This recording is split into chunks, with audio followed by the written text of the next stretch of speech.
Okay, this is a video on just the table of contents macro. It's really not a very complicated one. You can find this kind of stuff on the internet, so I'm probably repeating what some other people say. To use this macro, if you press Control A, sometimes that works. Sometimes if you press Control A here, it just does it here, and you have to press Control A twice. Sometimes that doesn't even work.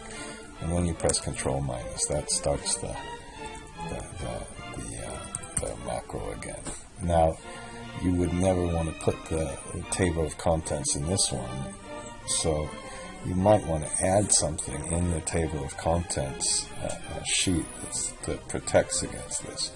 Now, of course, what you do is you go to add-ins, not add-ins, add-ins, table of contents, run the table of contents thing, and we get our new contents macro. Now, if you wanted to go to and adjust this, and where is it? Edit this and say, well, let's say at the top, let's say right up at the top, before we're still, it puts the calculation to manual here, and we might put GB of X, and this is, I find a pain a little bit, but make sure this is a blank sheet. Okay, and then after that you can put, well, do we want VB critical, VB OK cancel? That's probably a good one. That's what we want to do. Now, if you add that to the message box, I didn't really need that, I guess, but you do need some kind of test. I'll make it test 1. I've probably got some other tests there. Okay, and then I think we also have to, excuse me, go all the way to the end on this. Okay, now then you can say if test1 equals 6, then exit sub. Now you need to know what the test1 equals 6 is the code for the cancel. Okay, I just tested it out. I made a little message box that found out what test is if it's cancel, and it turns out to be the number 2, not the number 6. So you make your own little tests. Now, if you, so let's do this again. Oh, look, I did it wrong. So let's Control minus and go to our add-ins, go to our table of contents, run the table of contents. Now it has a little code for us. If we press cancel, it just stops. If we go to the add-ins and press table of contents, on table of contents, we press OK, everything works. Now, to make the table of contents is simply a loop, and let's see if we can just make another table of contents really fast. So let's do TOC1 or something. Ooh, we could never do that, because that might be a cell reference. Okay, and then let's stop that. Let's go to our developer, find that. I'm sure we could have just made one, but let's. So what you do is you put 4. Let's put I or something. That's just a counter equal 1 to sheets dot count. Okay, that's the first one, and then you can put cells, and let's start in cell about I don't know, 15. So let's put I. We're just going to put, how about I plus 5? So that means we'll start with 5 rows down, and we'll put it in row 15 equals, and then we put sheets, and then you put I dot name. Okay, and then you put next. Okay, that's how easy the general process is. Okay, I was afraid to press it because I thought it wouldn't work, and actually it did work.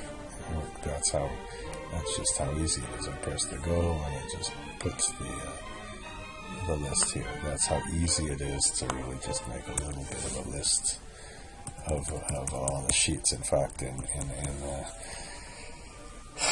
the thing I gave you, I made it probably more complicated than I have to.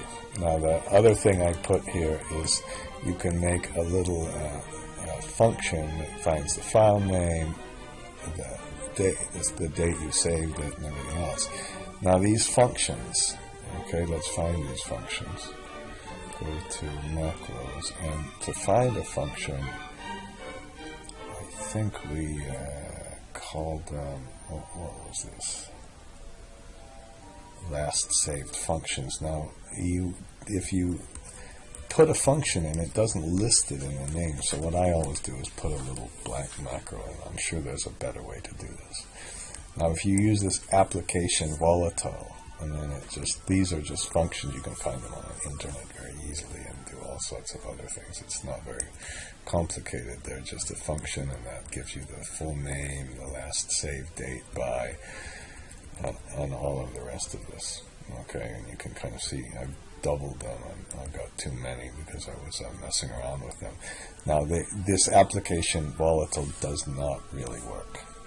Okay, and I'll show you that it doesn't really work. If you go to the see, I redid the save function, so I'm going to take that out, and now I'm going to redo that. And so now I'm going to press Control S for save. Oh, it's still doing that because it didn't really unlink that. But I'm just going to tell you, if you just use the application volatile, it doesn't update this save. And if you would save it to a new place, it would not update this.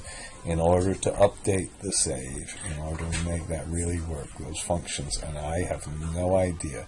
Somebody has a better suggestion, I'd love to see it. I don't know if I'll ever get that, but I'd love for you to give me a better suggestion on how to do this one. What I do is I redo the save command. Okay, let's find that. Hang on. Okay. Excuse me.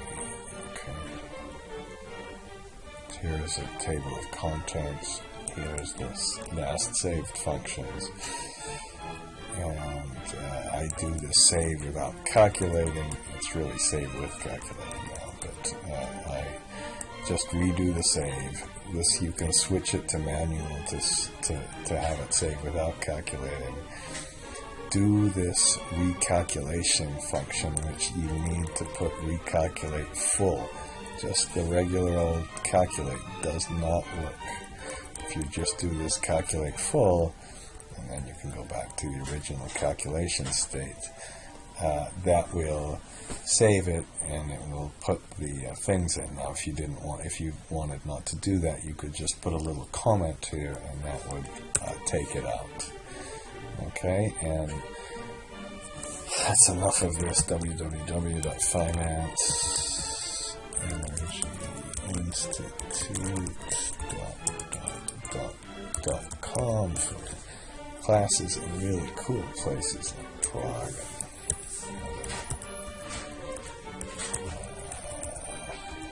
Barcelona, Yerevan, places like that. Okay? That's the advertisement, and I'm stopping the video now.